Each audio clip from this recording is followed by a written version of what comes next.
네, 안녕하세요. 고려대학교 석사과정 최정우입니다. 오늘은 연구실에서 진행하는 PISR 논문 중에 LSTM-based encoder decoder for multi-sensor anomaly detection이라는 논문 리뷰를 진행하겠습니다.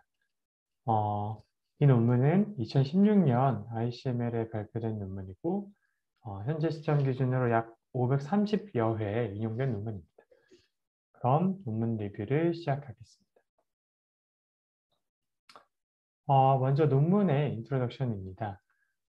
논문에서는 현실에서는 예측하지 않는 데이터가 많고, 이 예측 가능하지 않은 데이터를 포착을 해서 어노멀리 디텍션을 수행하는 것이 매우 중요한 태스크라고 언급을 합니다. 실제로 산업 현장에서 머신의 센서 데이터는 기계를 계속 사용함에 따라서 그리고 또 외부 요인에 의해서 그 상태 변화를 포착하는 것은 좀 어려운 태스크라고 할 수 있습니다.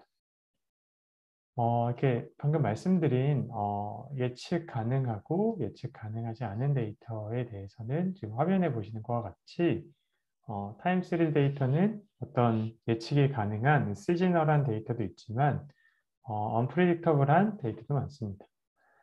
이렇게 변화가 빈번하게 나타나서 예측이 어려운 데이터셋에서 변화를 탐지하는 이상 탐지를 수행하는 것은 매우 어려운 태스크라고 할 수 있습니다. 논문에서는 레이드 머신이라는 표현을 사용을 하는데요. 실제로 어떤 물체를 적재를 하고 작업을 수행하고 있는 머신과 그렇지 않은 머신은 다르게 행동을 할 거고, 또한 이를 사전 학습을 하기 위해서 정보를 얻는 것은 한계점이 많다라고 논문에서 언급을 합니다. 또한 이런 기계는 여러 매뉴얼 컨트롤로 인해서 동작이 가능하고, 이것은 센서 데이터에 있는 데이터를 좀 더 포착하기에 어렵다고 할 수 있습니다. 따라서 이러한 말씀드린 조건 때문에 타임 시리즈 데이터에서 예측을 수행을 하고 이를 변화를 탐지하는 이상 탐지 태스크는 좀 어려운 태스크라고 할 수 있습니다. 논문에서 사용된 방법론은 LSTM 인코더 디코더 네트워크를 사용합니다. LSTM은 롱 숏텀 메모리 약자로서 RNN 구조로서 입력 게이트와 출력 그리고 망각 게이트를 이용을 해서 기존의 RNN 구조에서 가지고 있었던 그레디언트 베니시 문제를 완화를 하기 위해 제안된 방법론이라고 간략하게 정리해 볼 수 있을 것 같습니다. LSTM 인코더 디코더는 머신 트랜스레이션 태스크에서 시퀀스 투 시퀀스 러닝 방법으로 좀 제한된 방법인데 LSTM의 LSTM 베이스드 인코더 부분은 어떤 고정된 차원의 벡터 리프레젠테이션으로 인풋 시퀀스를 매핑하는 것을 말하고 매핑하는 그런 어, 구조를 말하고 디코더 부분에서는 그 벡터 리프레젠테이션을 사용을 해서 타겟 시퀀스를 역으로 생성하는 네트워크로 볼 수 있습니다. 이 구조는 주로 내추럴 랭귀지 제너레이션과 리컨스트럭션, 파싱이나 이미지 캡셔닝에서 주로 많이 사용되는 구조입니다. 지금 화면에 보시는 왼쪽 그림을 보시면 인풋 값인 x 값이 입력을 되고 각 게이트를 거치면서 시퀀셜하게 히든 스테이트가 생성되는 것을 볼 수 있고 오른쪽 그림에서는 best, movie, ever라는 단어가 있는데 이 단어를 LSTM 구조를 통해서 파지티브하다라는 출력값으로 갖는 감성 분석의 그런 한 태스크를 볼 수가 있습니다. 논문에서는 LSTM 베이스드 인코더 디코더 스키마를 제안을 합니다. 앞선 장표에서 말씀드렸던 것처럼 인코더 파트에서는 인풋 타임 시리즈의 벡터 리프레젠테이션을 학습을 하게 되고 디코더 파트에서는 리프레젠테이션을 통해서 타임 시리즈 리컨스트럭션을 수행을 하게 됩니다. 이때 이제 정상 시점에 타임 시리즈 데이터를 리컨스트럭션 되도록 학습을 하게 되고 그래서 이제 타겟 타임 시리즈의 인풋 데이터는 그 타임 시리즈 인풋의 그 자체가 되게 됩니다. 그 후에 미래 시점의 리컨스트럭션 에러가 어노멀리 시점을 판단하는 데 사용하게 되는 것입니다. 따라서 뭐 방금 말씀드린 대로 학습 모델은 정상 시점의 데이터가 사용을 하고 이를 리컨스트럭션 하는 것을 학습하게 됩니다. 즉, 어노멀리 시퀀스가 지워지게 되면은 리컨스트럭션을 잘 수행하지 못하게 되고 결국에 리컨스트럭션 에러가 정상 시점보다 조금 더 높은 값을 갖게 됩니다. 즉, 이를 통해서 어노멀리 디텍션을 수행한다고 볼 수 있습니다. 트레이닝 시에는 노멀한 시퀀스만을 사용하기 때문에 어노멀리 데이터가 없거나 혹은 뭐 스팔스할 때 특별히 조금 더 어노멀리가 나타나기 전에 주기적으로 뭐 메인터넌스가 필요한 이런 기계 장치에서의 센서 데이터가 이 태스크에 적합하다라고 볼 수 있습니다. 논문에서 제안하는 모델 구조는 다음과 같습니다. 논문 길이가 이제 3인 시퀀스 구조의 모델을 논문에 예시해서 좀 그림을 나타내고 있는데 제가 다시 한번 그림으로 표현을 해봤습니다. 구조를 잘 살펴보면 인풋 값을 순차적으로 받아서 인코더의 히든 스테이트를 거치고 디코더의 초기 값으로 이렇게 들어가는 것을 볼 수가 있습니다. 이후 디코더에서 히든 스테이트 역순으로 이렇게 거치게 되고 이 리니어 레이어를 거쳐서 아웃풋 값을 생성을 하게 됩니다. 그래서 결국에 이 리컨스트럭션 시퀀스가 생성되는 것을 볼 수 있습니다. 이 목적 함수를 살펴보면 아웃풋 값과 인풋 값의 차이를 최소화할 수 있는 목적 함수를 가진 것을 볼 수 있게 되고 정상인 데이터로만 학습할 수 있음을 알 수 있습니다. 이 SN이라고 표기된 것은 뒤에서 다시 노테이션에 대해서 설명드리도록 하겠습니다. 다음 이제 데이터셋의 구조인데 모델의 구조가 어떻게 보면 기존의 LSTM 그 구조랑 크게 다르지 않기 때문에 좀 LSTM 인코더 디코더 구조랑 크게 다르지 않기 때문에 좀 간단하기 때문에 데이터셋을 어떻게 나눠서 구성을 해서 모델을 이렇게 돌리는지 좀 살펴보도록 하겠습니다. 일단 먼저 노멀 타임 시리즈와 어노멀리 타임 시리즈 데이터가 있으면 노멀 타임 시리즈 데이터는 총 4가지 그리고 어노멀리 타임 시리즈는 총 2가지로 나누어서 데이터를 구성할 수 있습니다. 먼저 이제 트레이닝 데이터 파트입니다. 이 SN이라는 노테이션 앞서서 나왔던 것처럼 표기를 하게 되는데 트레이닝 데이터는 그 학습용 데이터로서 이렇게 모델을 학습하는데 사용을 하게 됩니다. 정상인 데이터를 인코딩을 해서 그 리프레젠테이션 생성함으로써 타임 시리즈 데이터에 대해서 정보를 압축할 수 있도록 이렇게 학습을 진행하게 됩니다. 학습 시에는 그 리컨스트럭션 에러를 최소화할 수 있도록 하는 목적 함수를 가지게 됨으로써 학습을 진행하게 됩니다. 논문에서의 얼리 스타핑용이라고 설명하는 첫 번째 데이터셋에는 이렇게 VN1이라고 표기를 하게 되고 이 밸리데이션 데이터셋은 얼리 스타핑용으로 사용을 하게 되고 리컨스트럭션 에러 분포를 추정하는 데 사용할 수 있습니다. 리컨스트럭션 에러는 정규 분표를 따른다고 가정을 하고 maximum likelihood estimation을 사용을 해서 파라미터를 추정하게 됩니다. 그래서 이를 통해서 어노멀리 스코어를 다음과 같이 식으로 계산을 할 수가 있습니다.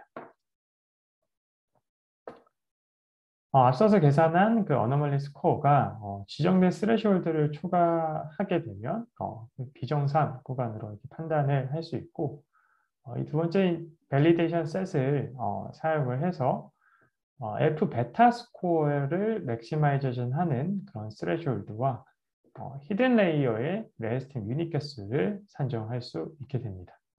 이때 밸리데이션 데이터를 사용을 해서 이 스레시홀드와 히든 레이어의 그 유닛 개수를 산정을 할 수가 있습니다. 마지막으로 이 테스트 데이터셋은 일반적인 것과 동일하게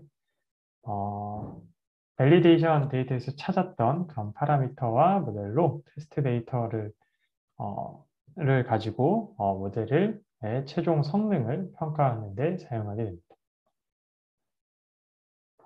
이 모델의 구조가 좀 어떻게 보면 좀 일반적이고 굉장히 간단하기 때문에 좀 실험 결과에 대해서 좀 더 살펴보도록 하겠습니다. 실험 결과를 보시면 파란색으로 표기된 데가 이 오리지널 데이터고 초록색이 리컨스트럭티드 된 데이터 그리고 빨간색으로 표시된 그래프가 어노멀리 스코어 그래프입니다.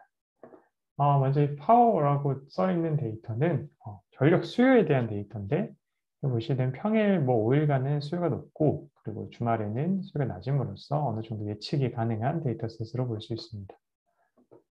결과를 보시면 이제 언밸리 부분 여기가 이제 좀 변화가 기존 데이터 다른 걸 볼 수 있는데 초기 부분에 리컨스트럭션이 잘 되지 않는 걸 알 수 있고 이때 어노멀리 스코어가 스레시홀드 값보다 조금 더 위에 있는 것을 볼 수가 있습니다. 우측은 이제 좀 스페이스 셔틀 데이터인데 여기서 동일하게 어노멀리 데이터에 대해서 어노멀리 스코어가 좀 높아진 부분에서 어노멀리를 잘 디텍팅하고 있음을 알 수 있습니다. 다음 데이터는 이 엔진 데이터인데 이 12개의 센서로 구성된 엔진 데이터셋의 구성입니다. 엔진 P에 대한 데이터는 디스크리트한 그 외부 컨트롤의 영향을 받는 데이터로 볼 수 있고 어떤 그 컨트롤 베리어블이 변경될 때를 제외하고는 예측이 어느 정도 가능한 데이터로 볼 수 있습니다.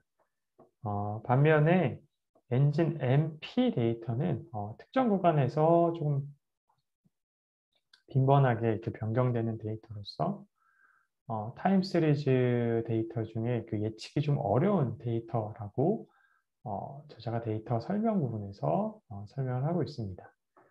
뭐 이 실험은 멀티베리어 타임 시리즈 데이터를 PCL을 통해서 차원 축소를 통해서 유니베리에이트로 변경을 해서 진행했는데 각각의 첫 번째 이 컴포넌트 프린시펄 컴포넌트를 사용을 했는데 첫 번째 NGP 같은 경우에는 72%의 베리에이션을 갖는 첫 번째 컴포넌트를 사용을 해서 진행을 했고 우리 두 번째 엔진 P, MP 같은 경우에는 65%의 베리에이션을 갖는 컴포넌트, 첫 번째 컴포넌트 대상으로 실험을 수행을 했습니다. 실험 결과를 보면 일단은 먼저 두 가지 모두 어노멀리 데이터에서 어노멀리 스코어가 높을 때 어노멀리를 잘 디텍팅하는 것을 수행하는 것을 알 수가 있습니다.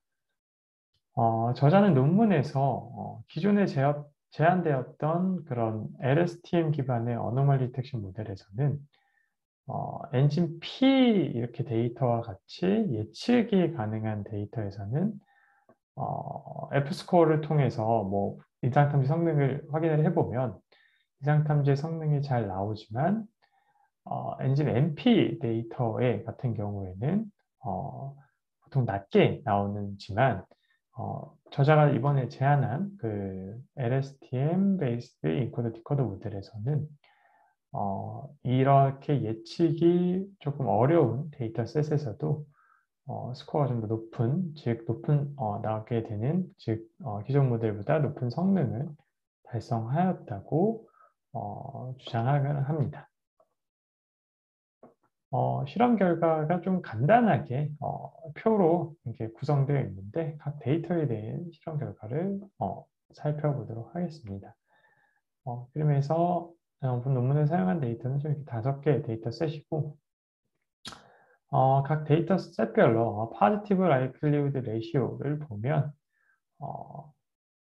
다 굉장히 높기 때문에 어떤 노멀 그런 데이터 대비 어노멀리 데이터에서는 구분되게 이렇게 어노멀리 스코어가 높게 나타남을 알 수 있습니다. 또한 이 데이터를 다양하게 사용을 했기 때문에 다양한 윈도우를 갖는 그런 periodic time 시리즈에서 또 이상 탐지를 잘 수행을 함을 알 수가 있습니다. 또 앞선 장표에서 말씀드린 것과 같이 예측이 좀 어려운 데이터에서도 우수한 성능을 나타냄을 알 수가 있습니다. 간단한 조금 논문과 데이터셋이 많이 있게 되지 않았기 때문에 조금 논문의 내용이 좀 간단할 수 있는데 그 논문에서 주장하는 것을 결론을 간단하게 정리를 해보겠습니다. 먼저 논문은 LSTM 기반의 인코더 디코더 구조로서 리컨스트럭션 에러를 활용을 한 이상 탐지 모델을 제안을 합니다. 제안된 모델은 기존에 제안되었던 모델인 프리딕션 베이스드 모델과 조금 달리 리컨스트럭티드 된 전체 타임 시퀀스로부터 리프레젠테이션 학습을 하게 되는 구분된 모델을 가집니다. 이렇게 학습된 모델은 예측 가능한 데이터뿐만이 아니고 예측하기 어려운 그런 변화가 좀 빈번하게 일어난 데이터에서도 어노멀리 딕션을 잘 수행을 할 수 있다는 차별점을 갖습니다. 끝으로 타임 시리즈 길이가 500인 데이터셋에서도 로버스트한 모델을 학습을 함으로써 학습한 것을 실험적으로 증명한 논문이라고 볼 수 있습니다. 그럼 이상으로 논문 소개를 마치도록 하겠습니다. 들어주셔서 감사합니다.